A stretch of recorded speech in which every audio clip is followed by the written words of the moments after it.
کتابوں کو پڑھ رہے ہیں. آپ سے بیٹھے تشریف رکھیں. اور اس میں سب سے پہلی جو بک ہے وہ ایوب کی کتاب ہے جس کو ہم نے اسٹڈی کرنا شروع کیا ہے.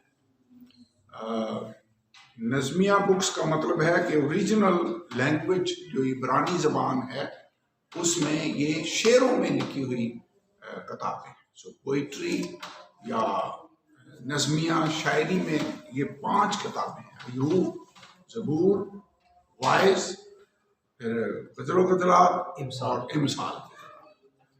تو ایوب کی کتاب کا جو پہلے 1-2 چیپٹر ہیں وہ نثر میں ہیں. باقی سب کے سب جہاں سے ان کی گفتگو شروع ہوتی ہے وہ سب کے سب شعروں میں ہیں. پہلے 2 چیپٹرز جو ہیں یہ نثر کے اندر ہیں. اوکے، اس کی اہمیت ہے اس کتاب کی. اس کی وجہ یہ ہے کہ راست باز دکھ کیوں اٹھاتے ہیں.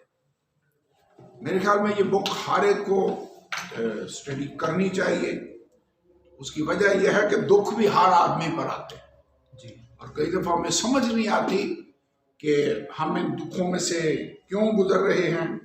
کئی دفعہ ہم سوچتے ہیں کہ میں نے ایسا تو کچھ نہیں کیا کہ یہ مصیبت مجھ پر آ پڑی ہے. لیکن کئی دفعہ ہمیں احساس بھی نہیں ہوتا کہ ہم کون سے مسٹیکس ہیں جو کر رہے ہیں. اور کئی دفعہ جب خدا ہمارا ذہن کھولتا ہے پھر سمجھ آتی ہے، کیونکہ گناہ سے قائلیت ہمیشہ خدا کا روح دیتا ہے. تو یہاں پر بھی اس واقعہ کے اندر بھی ایوب کی کتاب میں ایوب سمجھتا تھا کہ میں نے کچھ بھی نہیں کیا. اسی بات پر اس کے دوستوں کی اس کے ساتھ بحث ہو رہی تھی. لیکن آخر میں ایوب کہتا ہے میں خاک اور راکھ میں توبہ کرتا ہوں. میں نے وہ باتیں کہیں جن کو میں جانتا بھی نہیں تھا. تو اس نے جب توبہ کی خدا نے اس کو ایکسیپٹ کیا اور ان تینوں دوستوں کے لیے بھی اس نے دعا کی. خدا نے ان کو معاف کر دیا، ایوب کی اسیری کو بدل دیا. اس سے جو بات ہمیں سمجھ میں آتی ہے وہ یہ ہے، جو سیکھنے والی بات ہے وہ یہ ہے کہ ایوب نے دکھوں کا سامنا کیسے کیا، کس روح اور رویے کے ساتھ کیا. میرے خیال میں ہمارا بھی ایسا ہی آگے سے رویہ ہونا چاہیے، رد عمل ہونا چاہیے جیسا ایوب کا تھا. ایوب بہت بڑا آدمی تھا. اس کی دولت کا ذکر بائبل کے اندر لکھا ہوا ہے. اس کے بیٹے بیٹیاں لکھا ہے ایسا بڑا کہ اہل مشرق میں اس جیسا بڑا آدمی اور کوئی نہیں تھا. اس کے بعد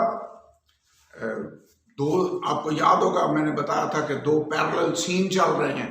اوپر آسمان میں کا سین نظر آتا ہے، نیچے زمین کا منظر نظر آتا ہے. ہمیں نظر آتا ہے لیکن ایوب کو نظر نہیں آ رہا تھا کہ اوپر کیا ہو رہا ہے. وہ تو سمپلی زمین پر جو ہو رہا تھا اسی پرابلم میں سے ہی گزر رہا تھا. آج ہمیں سمجھ میں آتا ہے. ہوا یہ کہ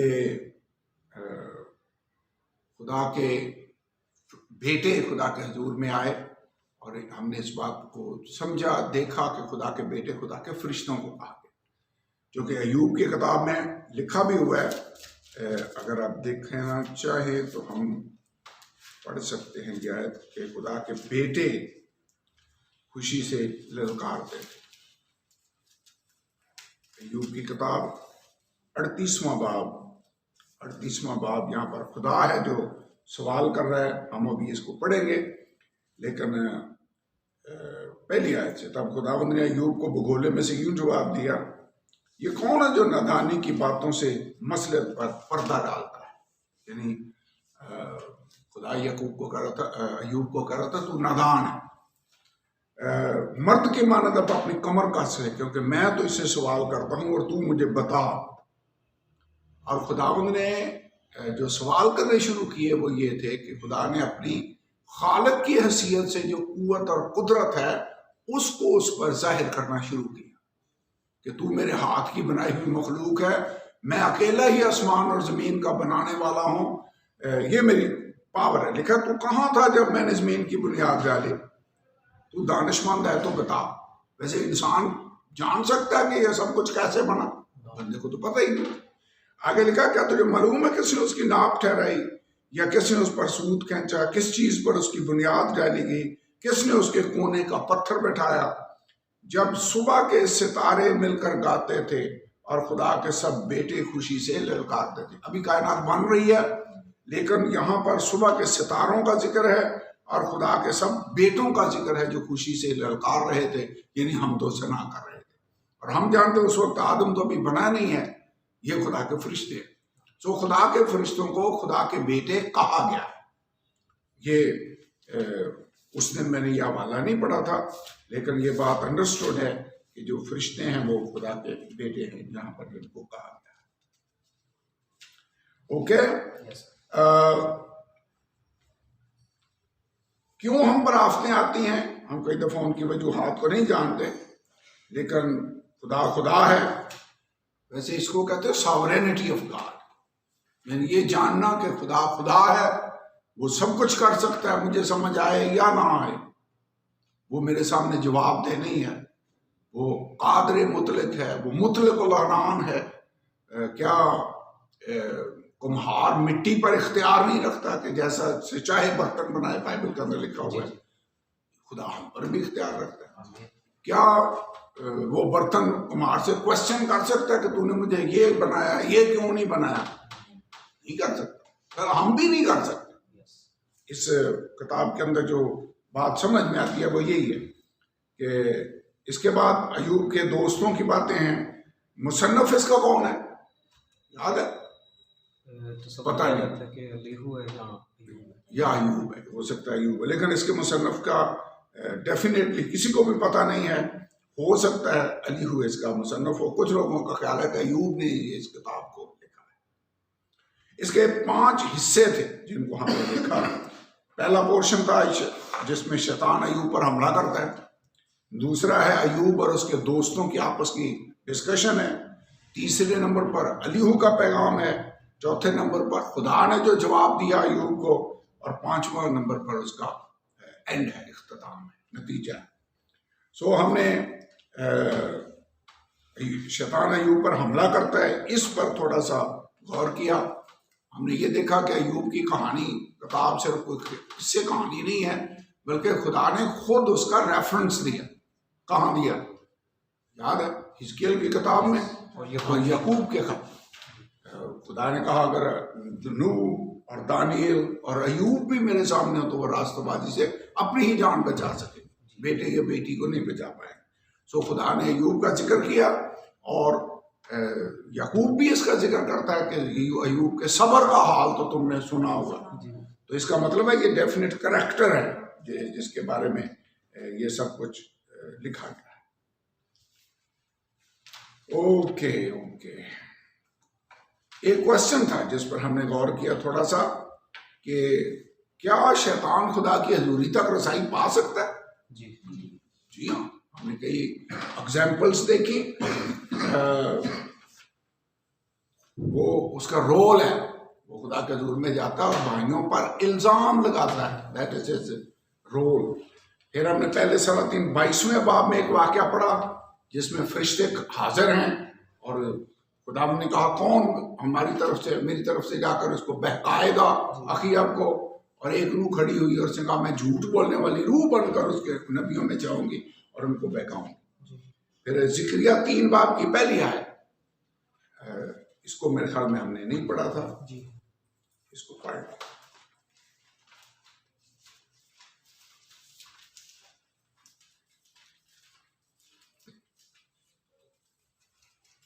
اور اس نے مجھے یہ دکھایا کہ سردار کاہن یشوع خدا کے فرشتہ کے سامنے کھڑا ہے اور شیطان اس کے دہنے ہاتھ استادہ ہے تاکہ اس کا مقابلہ کرے. خدا کا فرشتہ خدا کے سامنے کھڑا ہوا ہے. یشوع سردار کاہن یشوع خداوند کے فرشتہ کے سامنے کھڑا ہے اور شیطان اس کے دہنے ہاتھ استادہ ہے تاکہ اس کا مقابلہ کرے. اور خداوند نے شیطان سے کہا اے شیطان خداوند تجھے ملامت. یہاں پر پھر شیطان عین خدا کے حضور میں کھڑا ہوا نظر آتا ہے اور خدا اسے باتیں کر رہا ہے. پھر مکاشفہ 12 باب کے 9 آئے کہ ہمارے بھائیوں پر جو دن رات الزام لگایا کرتا ہے وہ آسمان سے گرا دیا ہے. اس کا مطلب ایک سٹیج ہے جب اس کی آسمان تک رسائی ہے اور پھر اس کی آسمان تک رسائی بند کر دی گئی، اسے آسمان سے زمین پر گرا دیا۔ اب مجھے آئیڈیا نہیں ہے، ابھی تک تو مجھے لگتا ہے اس کی رسائی ہے، ابھی تو بھائیوں پر چونکہ الزام لگانے والا کام اب بھی وہ جاری رکھے ہوئے، ایک سٹیج آئے گی جب اسے آسمان سے زمین پر گرا دیا جائے۔ اوکے، شیطان کیوں پھرتا ہے، سیر کرتا دنیا پر؟ ایسے ہی سیر کر رہا ہے یا کوئی مشن ہے اس کا؟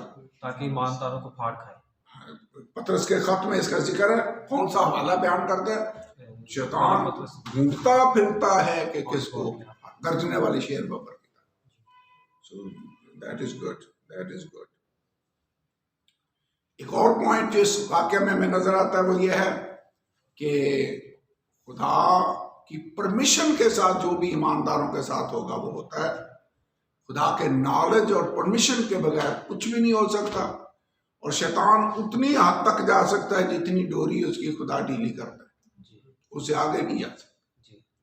پہلے اس نے کہا ٹھیک ہے تو اس کا مال و اسباب بچوں پر حملہ کر سکتا ہے، ایوب کو نہیں چھو سکتا، نہیں چھو سکا۔ پھر جب اس نے اور کہا کہ ہاں آدمی جان کے بدلے سب کچھ دے دے گا، وہ سیف ہے، تجھے کیا پرواہ؟ خدا نے کہا ٹھیک ہے تو اس کو چھو سکتا ہے لیکن اس کی جان نہیں لے سکتا۔ تو یعنی ہمیں فکر مند ہونے کی ضرورت نہیں، ہماری طرف جو ہے وہ اس سے بڑا ہے جو دنیا میں، جو تم میں ہے وہ اس سے بڑا ہے جو دنیا کے اندر۔ ہماری طرف والے ان کی طرف والوں سے زیادہ ہیں، خدا کا شکر ہو۔ تو یہ اس بک کے اندر بڑی واضح اور کلیئرلی بات نظر آتی ہے۔ اوکے، اگر ہم مصیبتوں میں پڑ جائیں تو ہمیں پریشان ہونے کی ضرورت ہے؟ پھر یہ یاد رکھنا ہے کہ مصیبتیں عارضی۔ ہم نے مکاشفہ کی کتاب پڑھتے ہوئے ایک آیت اسٹیٹمنٹ پر غور کیا تھا، خدا کہتا ہے تم 10 دن تک مصیبت اٹھاؤ گے، وہاں لمٹ ہے، اس سے آگے نہیں، یعنی فار ایور ہم مصیبتوں میں نہیں رہیں گے۔ مصیبت آئے گی، ختم ہوگی، پھر آئے گی کوئی اور، وہ ختم ہو جائے گی، وہ آئے گی، وہ ختم ہو جائے گی، یعنی واٹ ایور، لیکن یہ فار ایور نہیں رہتے۔ اوکے، جو ایوب کے دوست تھے، اس کو میں چاہتا ہوں آپ میرے ساتھ دوبارہ دیکھیں کہ انہوں نے جو گفتگو کی، دوسرا جو پورشن ہے ایوب اور اس کے دوست، اس کی ساری گفتگو کا، ان کے بیانات کا اگر ہم خلاصہ دیکھنا چاہیں تو پہلا پوائنٹ کیا تھا کہ مصیبتیں گناہ کا نتیجہ ہوتی ہیں۔ کون سے تھے پوائنٹ؟ 4 پوائنٹس تھے جو ہم نے دیکھے تھے۔ پہلا کیا تھا؟ مصیبتیں گناہ کا نتیجہ ہیں۔ ہاں، یعنی اگر کوئی آدمی خدا کے حکم کو توڑتا ہے تو پھر اس کی سزا اسے ملتی ہے۔ نمبر 2، مصیبتوں کی تعداد گناہ کے درجہ کو ظاہر کرتی ہے، یعنی جتنی زیادہ مصیبتیں آ رہی ہیں اس کا مطلب اتنے ہی زیادہ آپ گناہ کریں۔ یہ دوستوں کا ایک دلیل تھی، ان کا استدلال تھا۔ تو چونکہ ایوب بہت زیادہ مصیبتوں کا سامنا کر رہا ہے، اس لیے وہ سوچتے تھے تو نے بھی گناہ میں تو نے کوئی بڑے کی ہے۔ نمبر 3، خدا کی طرف آ تو وہ تجھے بحال کر دے گا، وہ تجھے بحال کر دے گا۔ اور نمبر 4، بعض اوقات گناہ بھی ترقی کرتے ہیں مگر وہ دم بھر کی ہوتی ہے۔ گناہ گار بھی ترقی کرتے ہیں، گنہگار، اور لیکن ترقی یہ کامیابی ایسے عارضی ہوتی ہے۔ ایوب کی زبور میں لکھا نا، یہ ایسے ہی ہے جیسے کوئی خواب دیکھ رہا ہو اور جاگ جائے تو سب کچھ ختم۔ تو دیٹ از، دیکھیں ہم بھی دنیا کے اندر دیکھتے ہیں کہ شریر کیسے برومند ہوتے ہیں،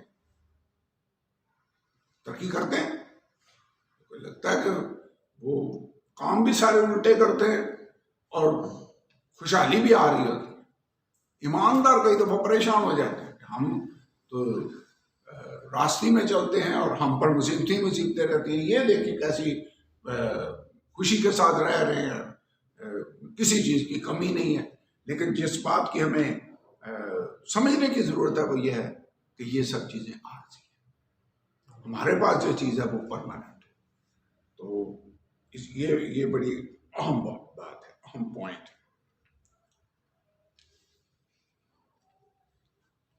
پھر ایوب ان کو جواب دیتا ہے، یہ تو ان کے دوستوں کی دلیلیں تھیں، ایوب نے کیا دلائل دی؟ اگر آپ بک دیکھ لیں یا لکھنا چاہیں تو یہ آپ لکھ سکتے ہیں کہ ایوب کہتا ہے ممکن ہے راست باز بھی دکھ اٹھائیں، ہو سکتا ہے، ممکن ہے کہ راست باز بھی تو کو ڈالیں،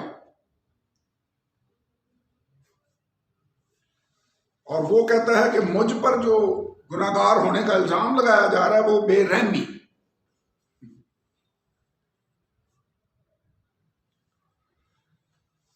یہ نمبر 1 ہے. وہ خود بھی نہیں جانتا کہ اس پر کیا مصیبت جو آ رہی ہیں وہ کیوں آ رہی ہیں، خدا کا مقصد کیا ہے، لیکن وہ اس کو سمجھتا ہے کہ جو بھی ہو رہا ہے خدا کی طرف سے. اس سے کیا سٹیٹمنٹ دی ممکن ہے کہ خدا نے دیا، خدا نے لے لیا، اسی کا نام مبارک. پھر اس نے کہا ہم خدا کے ہاتھ سے سکھ پائیں اور دکھ نہ پائیں. اس کا مطلب وہ سمجھتا تھا کہ دکھ بھی اور سکھ دونوں اس کی طرف سے آ رہے ہیں، اور وہ کیسی ہمت کے ساتھ ان کو برداشت کر. یہ ایوب کا نقطہ نظر تھا.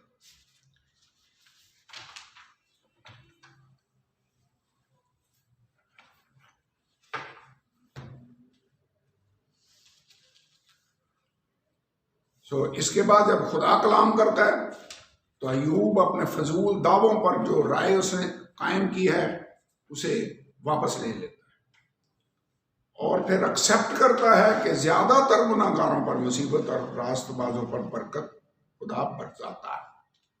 یعنی نارملی تو یہی ہوتا ہے.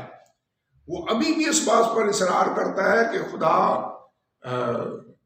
ایکسیپشنلی دینداروں پر مصیبتیں نازل کرتا ہے، اور جو علیحدہ کیے ہوئے لوگ ہیں جو مصیبتیں دینداروں پر نازل ہوتی ہیں ان سے یہ جائزہ لگانا کہ یہ باعث گناہ ہے، یہ دراصل سراسر بے انصافی. یعنی مطلب اس کا پتہ کیا، ایوب کی ساری باتوں کا خلاصہ ہم بیان کر رہے ہیں. ابھی ہم نے سارے پڑھی نہیں ہیں، پڑھی تھی، گھر جا کر ایوب کی کتاب اسٹڈی کی ہے، تو اس کی باتوں کا مقصد یہی ہے کہ زیادہ تر جو گناہ گار لوگ ہیں ان پر مصیبتیں، راست بازوں پر برکتیں آتی ہیں، لیکن کبھی کبھی خدا دینداروں پر بھی مصیبتیں نازل کرتا ہے، لیکن یہ ایکسیپشنل کیس ہے. کئی دفعہ ایسے ہوتا ہے، اور ہم جانتے ہیں کہ یہ ہماری تربیت کے لیے، ہمیں پہلے سے زیادہ مضبوط کرنے کے لیے. یہ ایسے ہی ہے جیسے سونے کو خدا آگ کی بھٹی میں گزارتا ہے تاکہ وہ کندن بن جائے، اور اس کی جو میل کچیل ہے، کثافتیں ہیں، وہ اوپر آ جائیں، وہ علیحدہ ہو جائے. تو خدا ہمیں پاک کرنے کے لیے بھی کئی دفعہ مصیبتوں میں سے گزارتا ہے. یہاں پر 2 آیتیں ہم نے دیکھی تھیں کہ اچھا ہوا کہ میں نے مصیبت اٹھائی تاکہ تیرے آئین سیکھ لوں. مصیبت اٹھانے سے پہلے میں گمراہ تھا، اور اب میں تیرے آئین مانتا ہوں. یہ بڑی زبردست آیتیں، ہم نے ان کو یاد رکھنا ہے. اوکے، نیکسٹ ہم جانے لگے ہیں الیہو کا پیغام کیا تھا. 32ویں باب سے لے کر 37ویں باب تک الیہو نے باتیں کرنا شروع کی. اس کی باتوں کا خلاصہ، الیہو کا پیغام.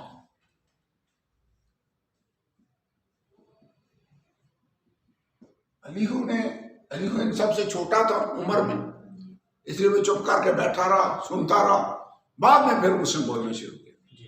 تو اس نے یہاں پر کہا بھی کہ میں چپ رہا، میں نے بات نہیں کی، چونکہ میں سمجھتا تھا کہ آپ بزرگ ہیں، آپ بات کر رہے ہیں، تو لیٹ می لسن.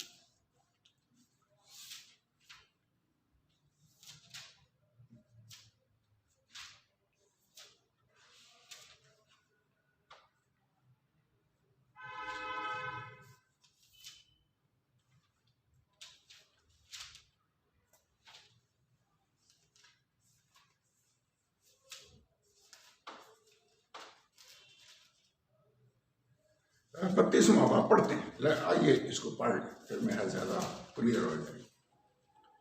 32واں باب آیت نمبر 1. سو ان تینوں آدمیوں نے ایوب کو جواب دینا چھوڑ دیا. ایوب کی باتیں یہاں پر تمام ہوگی 31ویں باب میں، اور 32ویں باب میں لکھا ہے تینوں آدمیوں نے ایوب کو جواب دینا چھوڑ دیا کیونکہ وہ اپنی نظر میں صادق تھا. تب الیہو بن کیا لکھا ہے براکیل بوزی کا جو رام کے خاندان سے تھا قہر بھڑکا. اس کا قہر ایوب پر بھڑکا، اس لیے اس نے خدا کو نہیں بلکہ اپنے آپ کو راست ٹھہرایا.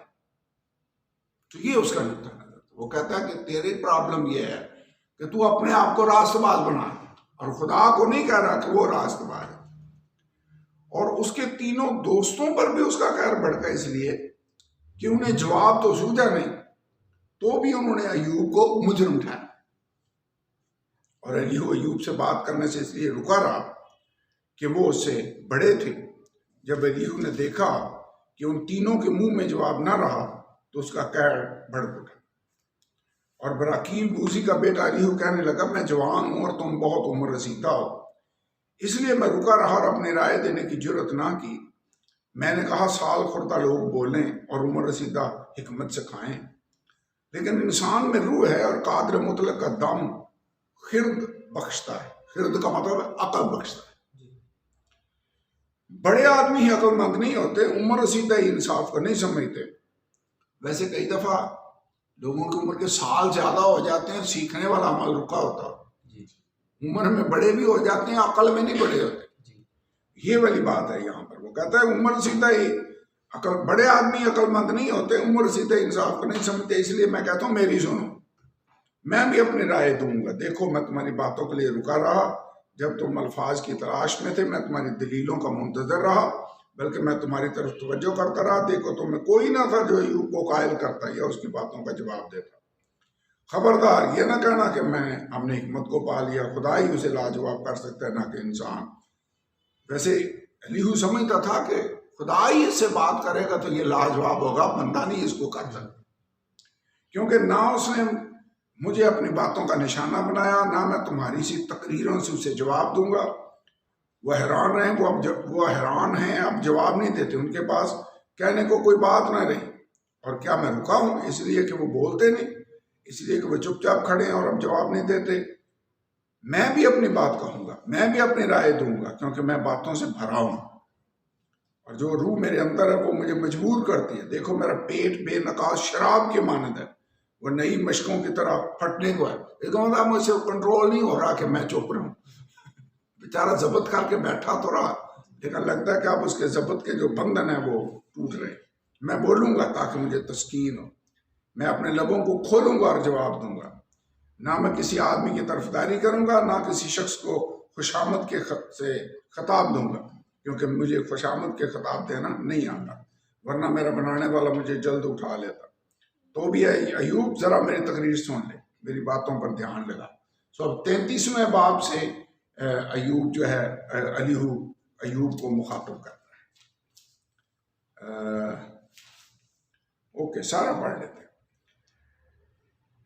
دیکھ میں نے اپنا منہ کھولا ہے، میری زبان نے میرے منہ میں سخن آرائی کی ہے. میری باتیں میرے دل کی راست بازی کو ظاہر کریں گی، اور میرے لب جو کچھ جانتے ہیں اسی کو سچائی سے کہیں گے. خدا کی روح نے مجھے بنایا ہے، قادر مطلق کا دم مجھے زندگی بخشتا ہے. اگر تو مجھے جواب دے سکتا ہے تو دے، اور اپنی باتوں کو میرے سامنے ترتیب دے کر کھڑا ہو جائے. دیکھ خدا کے حضور میں تیرے برابر ہوں، میں بھی مٹی سے بنا ہوں.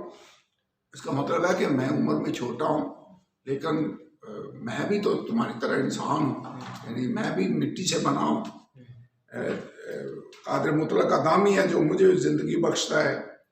تو کہتا میں بھی مٹی سے بنا ہوں. دیکھ میرا روب تجھے ہراساں نہ کرے گا، میرا دباؤ تجھ پر بھاری نہ ہوگا. یقیناً تو نے میرے سنتے کہا ہے اور میں نے تیری باتیں سنی ہیں کہ میں صاف اور بے تقصیر. اصل معاملہ یہ ہے کہ ایوب اپنی راست بازی پر قائم تھا، کہہ رہا تھا میں نے کوئی گناہ نہیں کیا. تو نے کہا میں صاف اور بے تقصیر ہوں، میں بے گناہ ہوں اور مجھ میں بدی نہیں.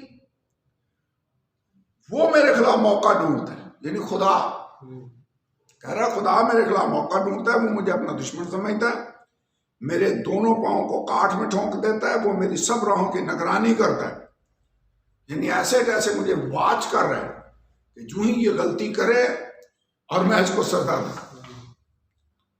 یہ اس کا خدا کے بارے میں کانسیپٹ تھا. حالانکہ خدا کے بارے میں یہ تصور صحیح نہیں. اسی لیے ایلیہو تھوڑا غصے میں ہے. وہ میرے دونوں پاؤں کو کاٹ میں ٹھونک دیتا ہے، وہ میری صبروں کی نگرانی کرتا. دیکھ میں تجھے جواب دیتا ہوں. ایلیہو کہہ رہا ہے دیکھ ایوب میں تجھے اب جواب دیتا ہوں، اس بات میں تو حق پر نہیں، کیونکہ خدا انسان سے بڑا ہے. تو کیوں اس سے جھگڑتا ہے؟ کیونکہ وہ اپنی باتوں میں کسی کا حساب نہیں دیتا، باتوں میں سے کسی کا حساب نہیں دیتا۔ ویسے خدا کسی کے سامنے جواب دہ ہے؟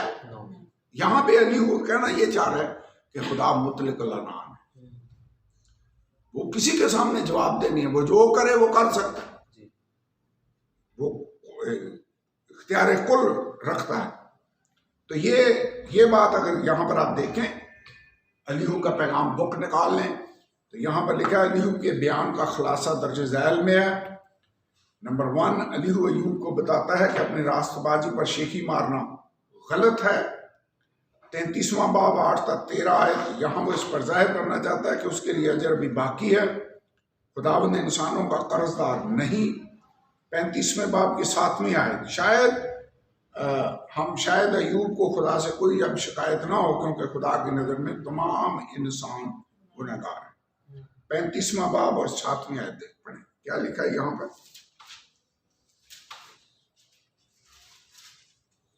اگر تو صادق ہے تو اس کو کیا دے دیتا ہے، یا اسے تیرے ہاتھ سے کیا مل جاتا ہے؟ یعنی اگر تو صادق ہے بھی سپوز، تو خدا کو اس سے کیا فائدہ ہوگا، کہ خدا کو کیا حاصل ہوگا اس کا مطلب وہ تو مطلق العنان ہے۔ ہم خدا کے کسی بھی بات میں قرض دار نہیں ہیں، یہ اس کا رحم اور فضل ہے کہ وہ اپنی برکتیں پھر بھی ہم پر نازل کرے۔ اصل بات یہ ہے۔ اوکے، نمبر 2، وہ تسلیم کرتا ہے الیہو کہ گناہ سر انجام دینے پر آفتیں خداوند کی طرف سے سزا ہوتی ہیں، لیکن اس وقت پر آفتیں باعث درستگی ہیں۔ یعنی عام طور پر تو گناہ کی سزا کے طور پر آفتیں آتی ہیں، لیکن یہاں پر آفتیں آ رہی ہیں کہ درست میں کرنے کے لیے۔ شاید وہ یہ دیکھنا چاہتا ہے کہ زیادہ راست باز دوسروں پر ترجیح رکھتا ہے، اور اگر مصیبتوں کے نزول اور باعث پریشانی وہ اپنے قصور کو قبول کرتا ہے تو خدا اسے برکت دے گا اور ایسی بڑی خوشی دے گا جو اس کے پاس پہلے نہ تھی۔ 33واں باب 14 آیت سے ہم آگے پڑھتے ہیں، پھر زیادہ بات کلیئر ہو۔ یعنی مطلب یہ ہے کہ گناہ کی وجہ سے سزائیں آتی ہیں، لیکن بعض اوقات اس سچویشن میں درستگی کے لیے سزائیں آ رہی ہیں۔ تو اگر ہم تسلیم کر لیں اس بات کو تو پھر خدا ہمیں خوشی کو بحال بھی کرے گا، یعنی ریسٹیٹیوشن ہوگی، اور واقعی ہوئی بھی، اینڈ میں جا کر بحالیت آ گئی۔ آپ پڑھیں گے 35ویں باب کی 14 آیت سے 33ویں آیت تک کیا لکھا ہے۔ کیونکہ خدا ایک بار بولتا ہے بلکہ 2 بار، خواہ انسان اس کا خیال نہ کرے۔ خواب میں رات کی رویا میں جب لوگوں کو گہری نیند آتی ہے اور بستر پر سوتے وقت، تب وہ لوگوں کے کان کھولتا ہے اور ان کی تعلیم پر مہر لگاتا ہے، تاکہ انسان کو اس کے مقصود سے روکے اور غرور کو انسان سے دور کرے۔ اس کی جان کو گڑھے سے بچاتا ہے اور اس کی زندگی تلوار کی مار سے۔ وہ اپنے بستر پر درد سے تنبیہ پاتا ہے اور اس کی ہڈیوں میں دائمی جنگ ہے، یہاں تک کہ اس کا جی روٹی سے اور اس کی جان لذیذ کھانے سے نفرت کرنے لگتی ہے۔ اس کا گوشت ایسا سوکھ جاتا ہے کہ دکھائی نہیں دیتا۔ اب 19ویں آیت پر غور کریں، لکھا وہ اپنے بستر پر درد سے تنبیہ پاتا ہے۔ یہ جو اس نے کہا نا کہ گناہ گاروں پر تو سزائیں آتی ہیں، لیکن کئی دفعہ مصیبتیں ہماری تنبیہ کے لیے بھی ہوتی ہیں، درد سے۔ درد کئی دفعہ اس لیے بھی آتی ہے اور اس کے ہڈیوں میں یہاں تک اس کا جی روٹی سے اور اس کی جان لذیذ کھانے سے نفرت کرنے لگتی۔ بندہ بیمار ہو تو اس کو کھانے کو بھی دل نہیں کرتا، جی، اس کا گوشت ایسا سوکھ جاتا ہے کہ دکھائی نہیں دیتا، اس کی ہڈیاں جو دکھائی نہیں دیتی تھی نکل آتی ہیں۔ پہلے تو گوشت میں چھپی ہوتی ہیں نا، بعد میں گوشت کم ہو جائے تو ہڈیاں نظر آنا شروع ہو جائے، ٹھیک ہے۔ بلکہ اس کی جان کڑے کے قریب پہنچتی ہے، اس کی زندگی ہلاک کرنے والوں کے نزدیک۔ ہاں، وہاں اگر اس کے ساتھ کوئی فرشتہ ہو یا ہزار میں ایک تعبیر کرنے والا جو انسان کو بتائے کہ اس کے لیے کیا ٹھیک ہے، تو وہ اس پر رحم کرتا اور کہتا ہے کہ اسے گڑھے میں جانے سے بچا، مجھے فدیہ مل گیا، تب اس کا جسم بچے کے جسم سے بھی تازہ ہوگا اور اس کی جوانی کے دن لوٹ آتا ہے۔ یہ بالیت کی بات کو کہہ رہا ہے کہ اگر وہاں پر خداوند اس کی رہنمائی کرے اور فرشتہ اس کو بتانے والا ہو اور اسے کہے کہ مجھے گڑھے میں جانے سے بچا لے خداوند، گڑھے کے عین نزدیک پہنچی ہوں، سلپ ہو کر گرنے والا ہوں، تو پھر خدا اس کے جسم کو پھر سے رینیو کر دیتا ہے، اس کی جوانی کے دن لوٹ آتے ہیں، وہ خدا سے دعا کرتا ہے اور وہ اس پر مہربان ہوتا ہے، ایسا کہ وہ خوشی سے اس کا منہ دیکھتا ہے، وہ انسان کی صداقت کو بحال کر دیتا ہے، وہ لوگوں کے سامنے گانے اور کہنے لگتا ہے کہ میں نے گناہ کیا اور حق کو الٹ دیا، اس سے مجھے فائدہ نہ ہوا، اس نے میری جان کو گڑھے میں جانے سے بچایا اور میری زندگی روشنی کو دیکھے گی۔ دیکھو خدا آدمی کے ساتھ یہ سب کام 2 بار بلکہ 3 بار کرتا ہے تاکہ اس کی جان گڑھے سے لوٹا لائے اور وہ زندوں کے نور سے منور ہو۔ اے ایوب توجہ سے میری سن، خاموش رہ، میں بولوں گا، اگر تجھے کچھ کہنا تو مجھے جواب دے، بول، کیونکہ میں تجھے راست ٹھہرانا چاہتا ہوں، اگر نہیں تو میری سن، خاموش رہ اور میں تجھے دانائی سکھاؤں گا۔ اس کے علاوہ الیہو نے یہ بھی کہا، الیہو کی باتیں لگتا ہے ابھی ختم نہیں ہوئی، اور وہ آگے اور بھی بہت سی باتیں بیان کرتا ہے۔ بک کو پڑھیں، اگر 11ویں پیج میں 33ویں باب کی 14 آیت سے 33ویں آیت تک ہم نے آلریڈی پڑھ لی ہے۔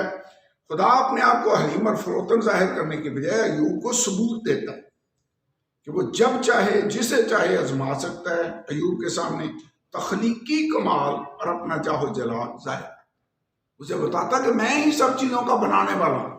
وہ جو بھی ہم نے پڑھی تھی نا آیتیں کہ تو کہاں تھا جب میں نے زمین کی بنیاد ڈالی، جب میں نے اس پر سوت کھینچا، ناپ تول کر کے خدا نے اس کو بنایا۔ اس کی میں ڈیٹیل پھر کسی دن آپ کو بتاؤں گا کہ ناپ تول کر کے کیسے بنایا۔ فزکس والے بتاتے ہیں کہ پورا ناپ تول کر کے خدا نے بنایا۔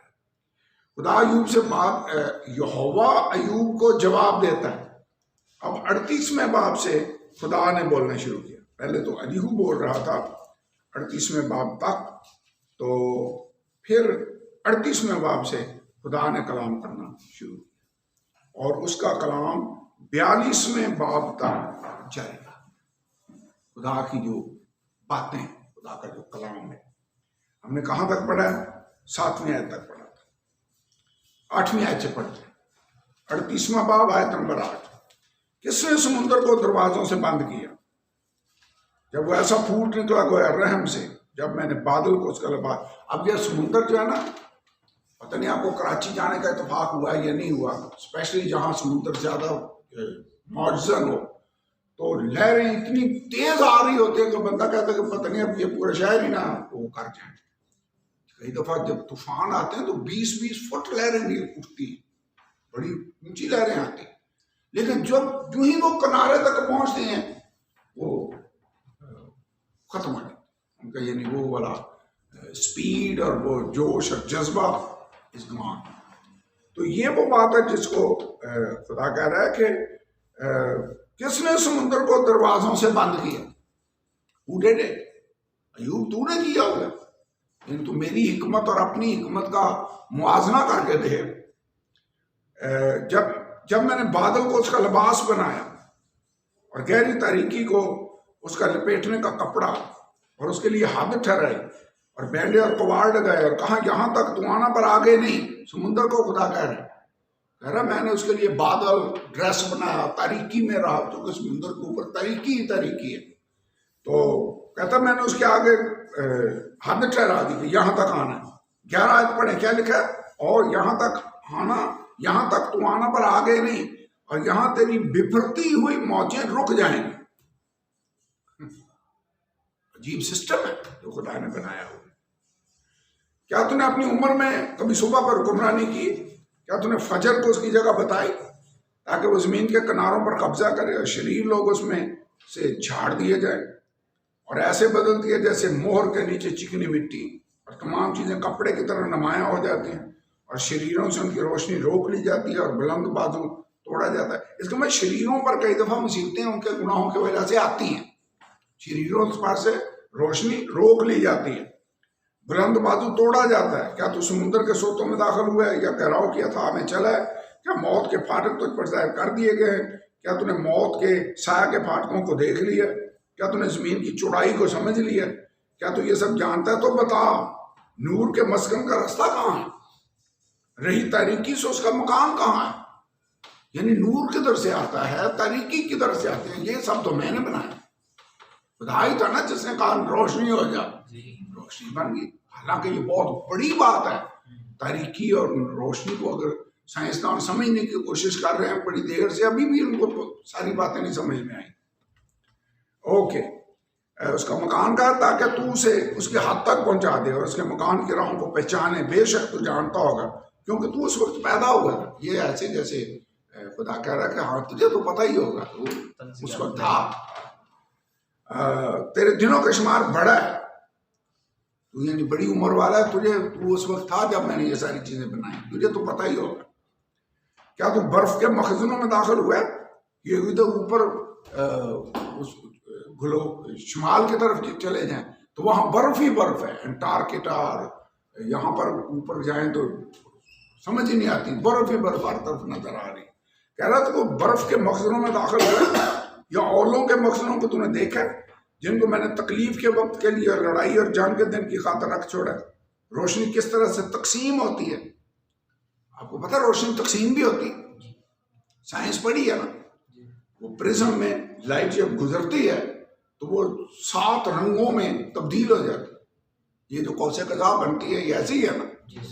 لائٹ 7 کلرز ڈفرنٹ مکس ہوں تو لائٹ بنتی ہے، لائٹ کو ڈیوائڈ کیا جاتا ہے.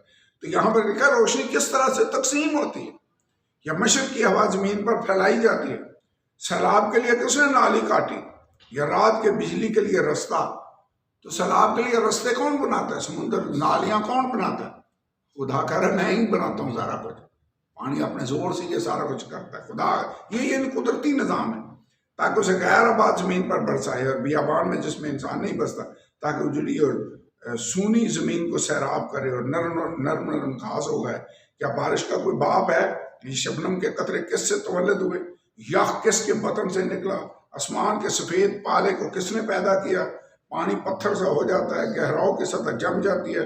کیا تو عقد سریا کو باندھ سکتا ہے؟ اب ستاروں کی بات ہونے لگی. یا جبار کے بندن کو کھول سکتا ہے؟ کیا تو منتقل بروج کو ان کے وقتوں پر نکال سکتا ہے؟ یہ مختلف ستارے ہیں جن کے نام یہاں پہ لکھے ہوئے. یا بنات الناش کی ان سہیلیوں کے ساتھ رہبری کر سکتا ہے؟ کیا تو آسمان کے قوانین کو جانتا ہے؟ زمین پر ان کا اختیار قائم کر سکتا ہے؟ کیا تو بادلوں تک اپنی آواز بلند کر سکتا ہے؟ کیا تو پانی کی فراوانی تجھے چھپا لے تاکہ پانی کی فراوانی تجھے چھپا لے؟ کیا تو بجلی کو روانہ کر سکتا ہے کہ وہ جائے اور تو اسے کہے میں حاضر ہوں؟ یعنی بجلی کو تو چالو کر سکتا ہے. ویسے انسان نے بعد میں اب بجلی بنا کے اس کو واقعی بیچا بھی ہے، لیکن اس وقت خدا کہہ رہا تھا کہ یہ جو آسمانی بجلی چمکتی ہے ادھر سے نکلتی ہے اور کتنی اس کی پاور ہوتی ہے. تو کہہ رہا ہے کیا تو بجلی کی کو روانہ کر سکتا ہے کہ وہ جائے اور تجھے کہے میں آ گئی ہوں، میں حاضر ہوں، آئی ایم اوبیڈینٹ. باطن میں حکمت کس نے رکھی؟ دل کو دانش کس نے بخشی؟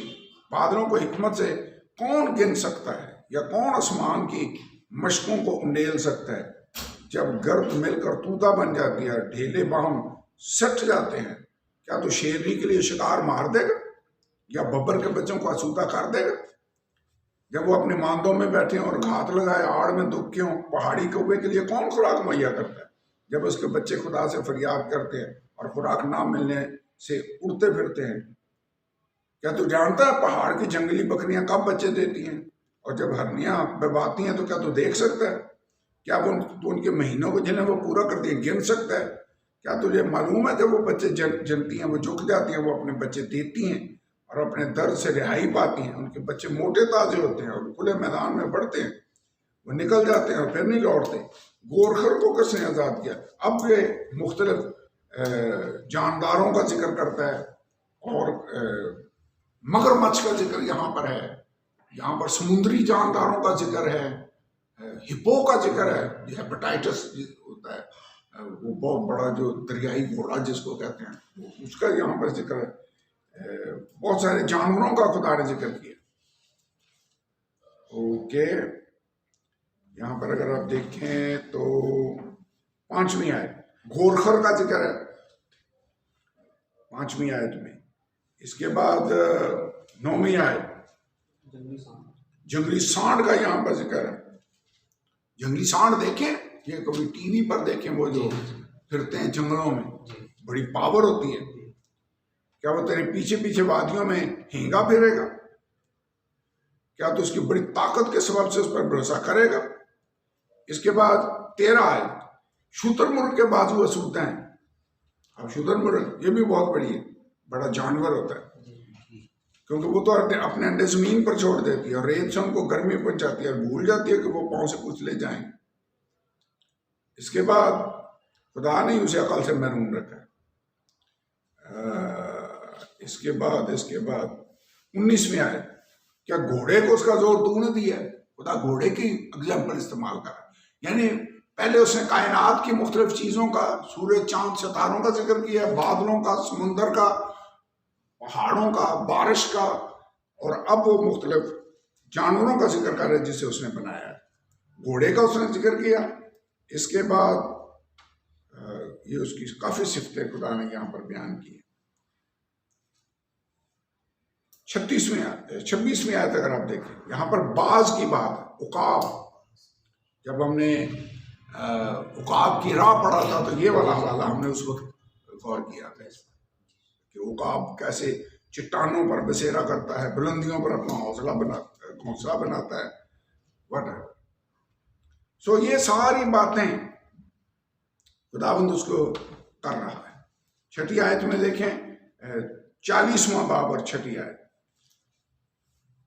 نہیں بلکہ اس کو 40واں باب اور 3 آیت پڑھتے ہیں.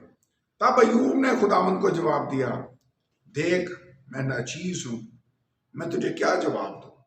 میں اپنا ہاتھ اپنے منہ پر رکھتا ہوں، اب جواب نہ دوں گا. ایک بار میں بول چکا، بلکہ 2 بار، اب آگے نہ بڑھوں گا. ویسے ایوب نے اپنی ہار مان لی، کہتا خدا میں تجھے جواب دے نہیں سکتا. تو تب خداوند نے ایوب کو بگھولے میں سے جواب دیا، مرد کے مانند اپنی کمر کا کس لے، میں تجھ سے سوال کرتا ہوں اور تو مجھے بتا. اب اور خداوند نے سوال کی. 41ویں باب کی پہلی آیت نہیں بلکہ 40ویں باب کی 15 آیت کو دیکھیں. کیا ہے؟ اب ہیپیوٹمس کو دیکھ جسے تیرے ساتھ بنایا، وہ بیل کی طرح گھاس کھاتا ہے. دیکھ اس کی طاقت اس کی کمر میں اور اس کا زور اس کے پیٹ کے پٹھوں میں. وہ اپنی دم کو دیوار کے ساتھ ہلاتا ہے، اس کی رانوں کی، یہ اس کی ساری طاقت کا ذکر خداوند کر رہا ہے. اوکے 41ویں باب کی پہلی آیت مگر مچھ کا ذکر ہے. یہاں پر کہتا ہے کیا تو مگر مچھ کو یا مگر کو شست سے باہر نکال سکتا ہے، یا رسی سے اس کی زبان کو دبا سکتا ہے؟ کیا تو اس کی ناک میں رسی ڈال سکتا ہے؟ کیا اس کا جبڑا میخ سے چھید سکتا ہے؟ کیا وہ تیری بہت منت سماجت کرے گا، یا تو اسے میٹھی میٹھی باتیں کہے گا؟ کیا تو اس کے ساتھ عہد باندھے گا؟ یعنی وہ تو پاورفل ہے، اس نے تو ایک ایسے منہ کھول جانا. Anyway, یہ سارا چیپٹر اس کے تعلق سے.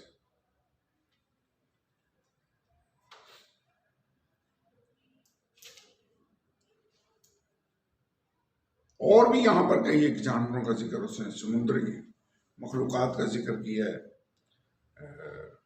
واٹ ایور 42واں باب، یہاں سے کھول لیں اپنی بائبل کو، کھولیں اور 42واں باب ہم پڑھتے ہیں. تب ایوب نے خداوند کو یوں جواب دیا، میں جانتا ہوں کہ تو سب کچھ کر سکتا ہے اور تیرا کوئی ارادہ روک نہیں سکتا. یہ کون ہے جو نادانی سے مصلحت پر پردہ ڈالتا ہے؟ لیکن میں نے جو نہ سمجھا وہی کہا، یعنی ایسی باتیں جو میرے لیے نہایت عجیب تھیں، جن کو میں جانتا نہ تھا. میں تیری محنت کرتا ہوں، سن، میں کچھ کہوں گا. میں تو اس سے سوال کروں گا، تو مجھے بتا. میں نے تیری خبر کان سے سنی، پر اب میری آنکھ تجھے دیکھتی ہے. اس لیے مجھے اپنے آپ سے نفرت ہے اور میں خاک اور راکھ میں توبہ کرتا ہوں. That is it. بک سے میرے خیال میں پڑھ لیں تھوڑا سا اور پھر ہم آخری چیپٹر جو ہے اس کو دیکھتے ہیں. اوکے خدا اپنے آپ کو حلیم اور فروتن ظاہر کرنے کی بجائے ایوب کو ثبوت دیتا ہے. 11واں پیج میں پڑھ رہا ہوں یہاں سے کہ وہ جب چاہے جسے چاہے آزما سکتا ہے اور ایوب کے سامنے تخلیقی کمال اور اپنا جاہ و جلال ظاہر کرتا ہے. ہم نے یہ سارے چیپٹر پڑھ کے دیکھے ہیں. خدا نے اپنی خلق کرنے کی جو پاور ہے اس کا بیان اس کے سامنے کیا ہے. یہوہ ایوب کو جواب دیتا ہے. خدا ایوب سے بات ہی نہیں کرتا بلکہ بحث کرتا ہے. وہ خود تو دلائل پیش نہیں کرتا لیکن ایوب کو بہت سی پراثر مکاشفہ دیتا ہے.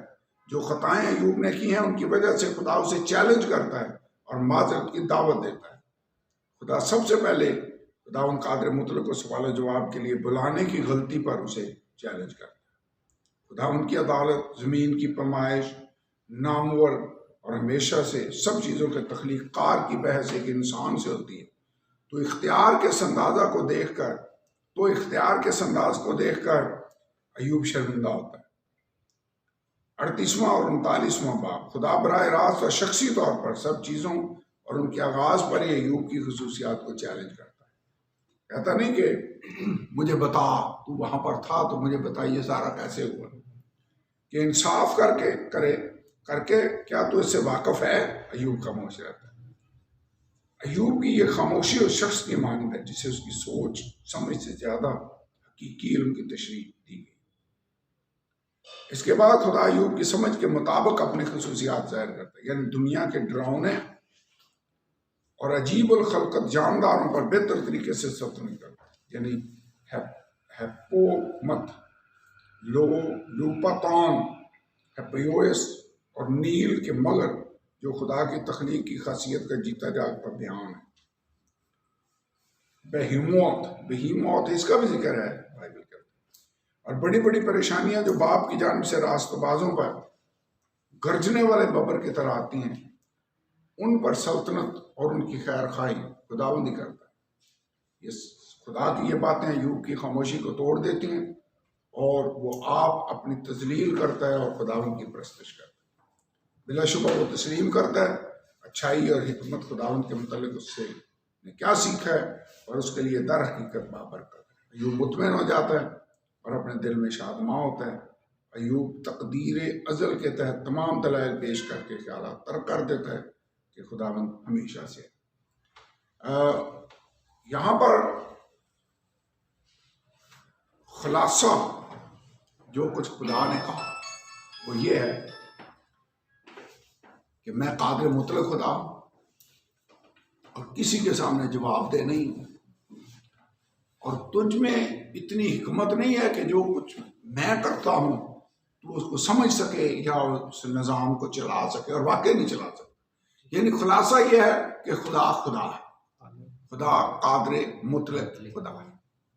اینڈ میں جب اس نے توبہ کی آخری چند آیتیں پڑھیں تو لکھا ہے ایسا ہوا کہ جب خداوند نے یہ باتیں ایوب سے کہہ چکا تو اس نے الیفز تیمانی سے کہا میرا غضب تجھ پر اور تیرے دونوں دوستوں پر بڑھ کر، کیونکہ تم نے میری بابت وہ بات نہ کہی جو حق ہے جیسے میرے بندہ ایوب نے کہی. ویسے آخر میں خدا پھر ایوب کی تعریف کرتا ہے کہ تم نے وہ باتیں نہیں کی جیسی ایوب نے کی ہیں میری بابت. وہ اپنے بارے میں اس نے کہا کہ میں راست ہوں، لیکن میری بابت اس نے صحیح بات کی ہے.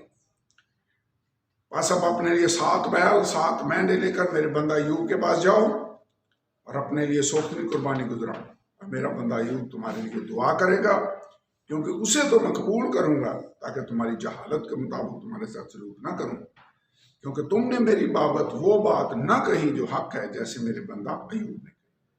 سو الیفز تیمانی، بلدد سوخی اور زوفر ناماتی نے جا کر جیسا خداوند نے ان کو فرمایا تھا کیا، اور خداوند نے ایوب کو قبول کیا. اور خداوند نے ایوب کی اسیری کو جب اس نے اپنے دوستوں کے لیے دعا کی بدل دیا، اور خداوند نے ایوب کے پاس جتنا اس کے پاس پہلے تھا اس کا 2 چند اسے دیا. تب اس کے سب بھائی بہنیں، اس کے سب اگلے جان پہچان اس کے پاس آئے، اس کے گھر میں اس کے ساتھ کھانا کھایا اور اس پر نوحہ کیا، اور ان سب بلاؤں کے بارے میں جو خدا نے اس پر نازل کی اس کی تسلی دی. ہر شخص نے اسے ایک سکہ بھی دیا. ہر ایک صرف افسوس کا اظہار کرنے نہیں آیا، ایک سکہ بھی ساتھ لے کر آیا، اس کو دیا، اور ہر ایک نے سونے کی ایک بالی بھی اسے دی. یوں خداوند نے ایوب کے آخری ایام میں ابتدا کی نسبت زیادہ برکت بخشی، اور اس کے پاس 14,000 بھیڑ بکریاں